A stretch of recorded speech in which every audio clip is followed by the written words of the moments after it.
Bom dia, professor e colegas.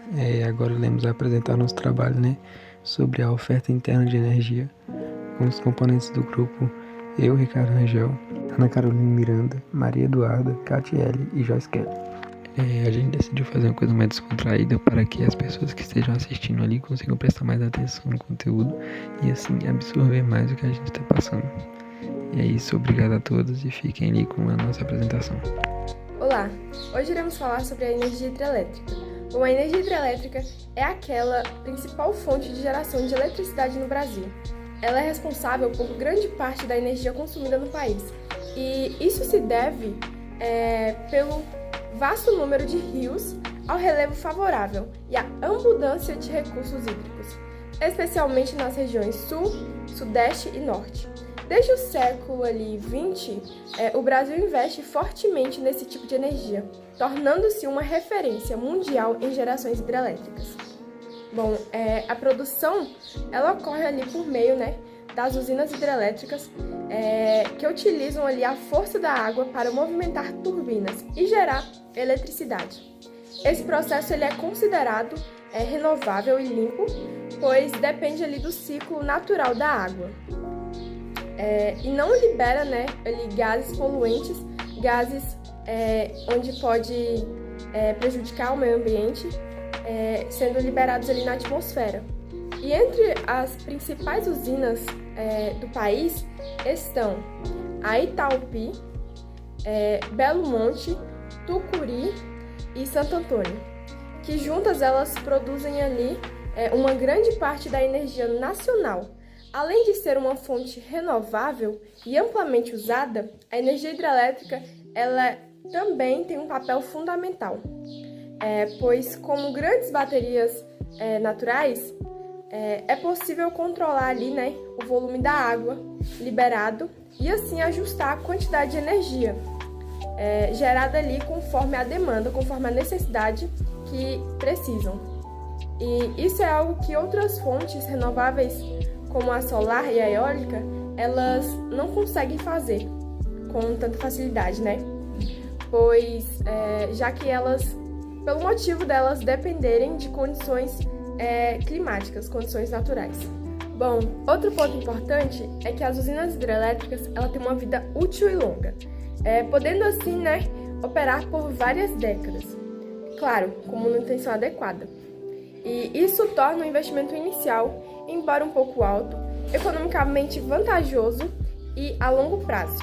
Além disso, muitas usinas elas servem também para outros propósitos, além da geração de energia, como por exemplo o controle de cheias, irrigações agrícolas, turismo e pesca, o que amplia seus benefícios sociais e econômicos. E claro, tudo que tem vantagens tem desvantagens.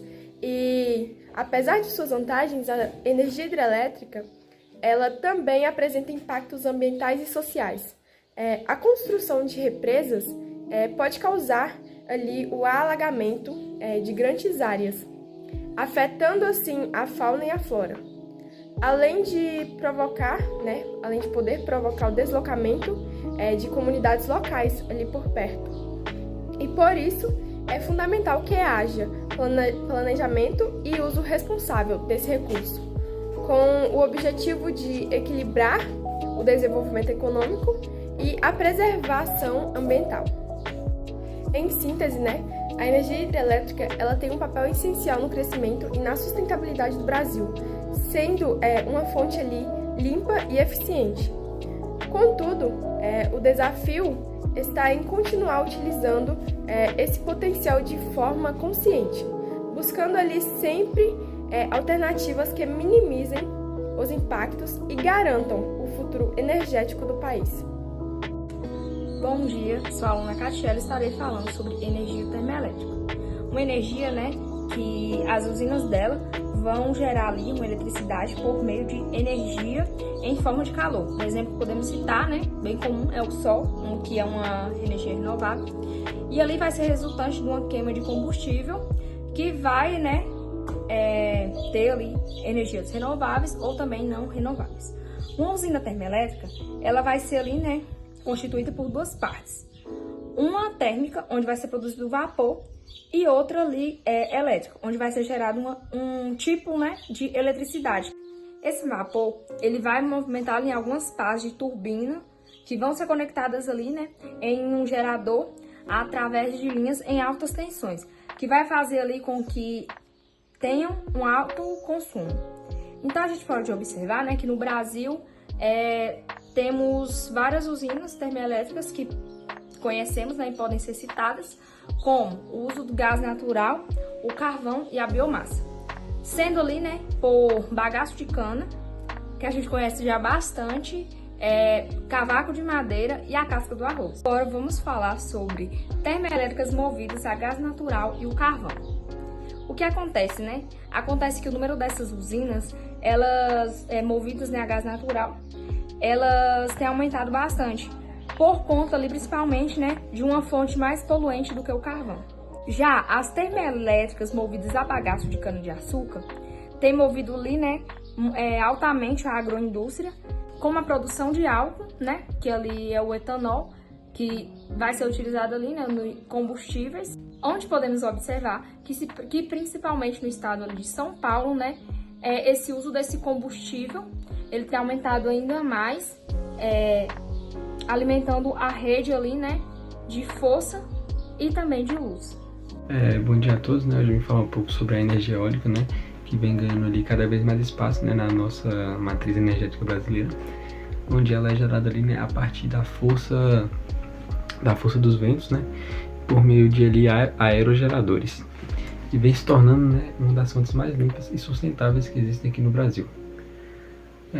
No Brasil, a oferta interna de energia eólica vem crescendo bastante, né, nos últimos anos, principalmente nas regiões nordeste e na região sul, onde há ventos fortes e constantes.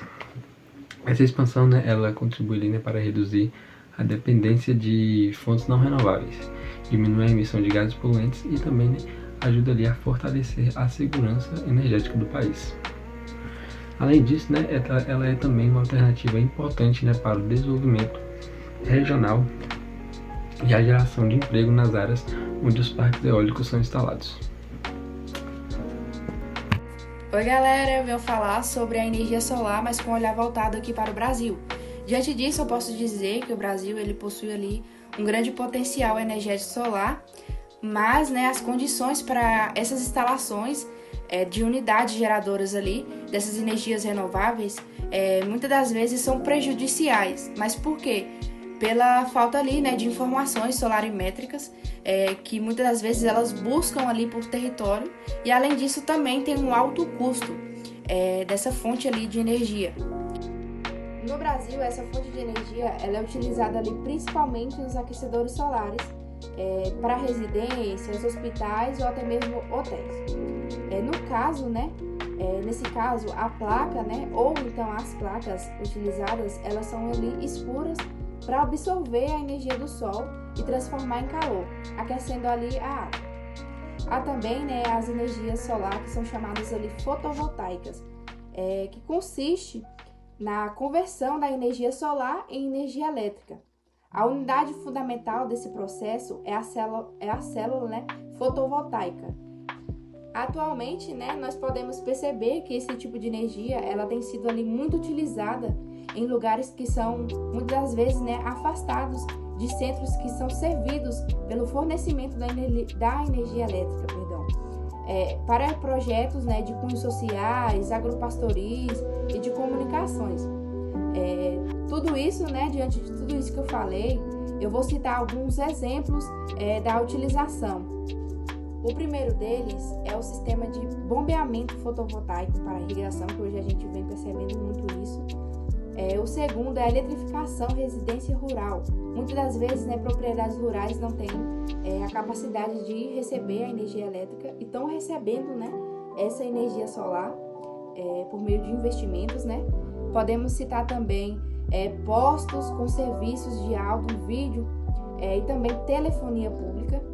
Para fechar esse assunto, eu vou colocar um ponto importante, né, que o livro ele traz para nós, que no ano de 2015, né, a ANEEL ela colocou ali regras para a construção de usinas solares. E entre esses fatores que podem diminuir pode diminuir ali a produção do etanol. Estão problemas ali climáticos, né? Que interferem na safra da cana-de-açúcar e levam, né, ali ao aumento da produção, consequentemente, né, o aumento da produção do açúcar, cujo preço ele vai ser ali aumentado e vantajoso, né, para o mercado internacional. Em comparação ao etanol, por outro lado, né, a produção também ela pode se elevar ali em razão do aumento da fabricação de carros biocombustíveis. O Centro-Sul, ele se concentra ali em 80% do cultivo da cana-de-açúcar e mais de 80% da produção de álcool. Os principais estados produtores dos dois tipos de álcool são Paraná, São Paulo, Minas Gerais, Goiás e Mato Grosso. É isso, pessoal. Espero que vocês tenham entendido o assunto. E é isso. Tchau.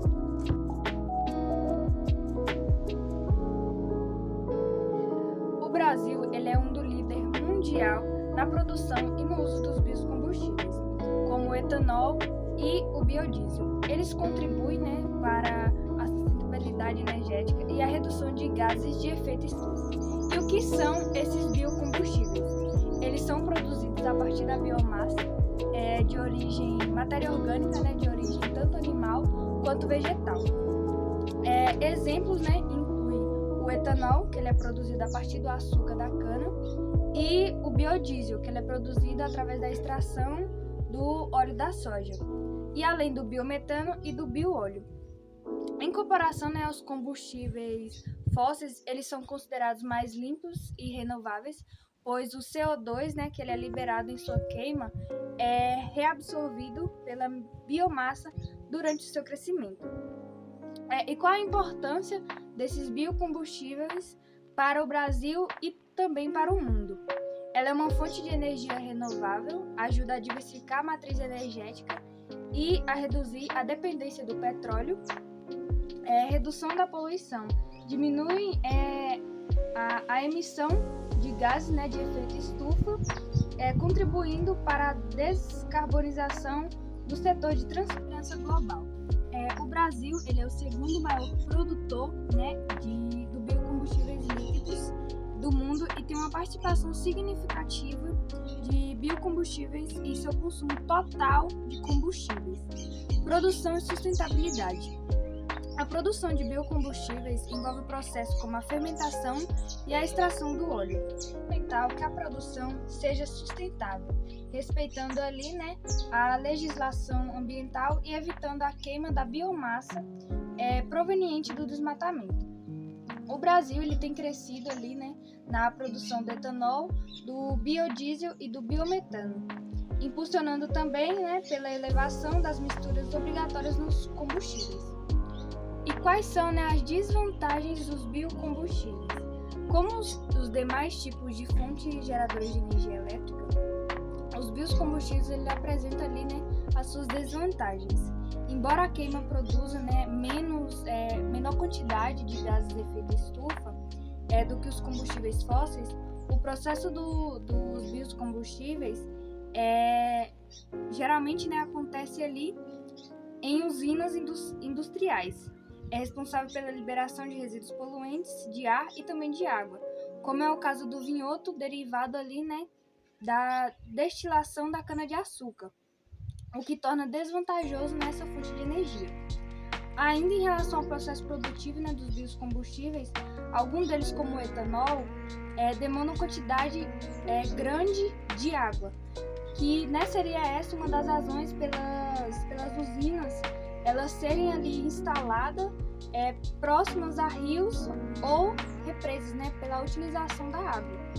No caso dos combustíveis derivados vegetais, como a cana-de-açúcar, o milho e a soja, né, há uma formação de monocultivos especializados nessas culturas, o que pode levar ao desmatamento, né, por ele precisar de uma área maior para poder fazer o plantio das mesmas. Para a substituição de cobertura natural, né, pela lavoura, ou seja, a utilização dessas áreas. Bom, espero que vocês tenham gostado, né, do nosso trabalho. E se qualquer coisa, se tiver alguma pergunta, alguma dúvida, pode perguntar pra gente do grupo que a gente tá lá pra responder.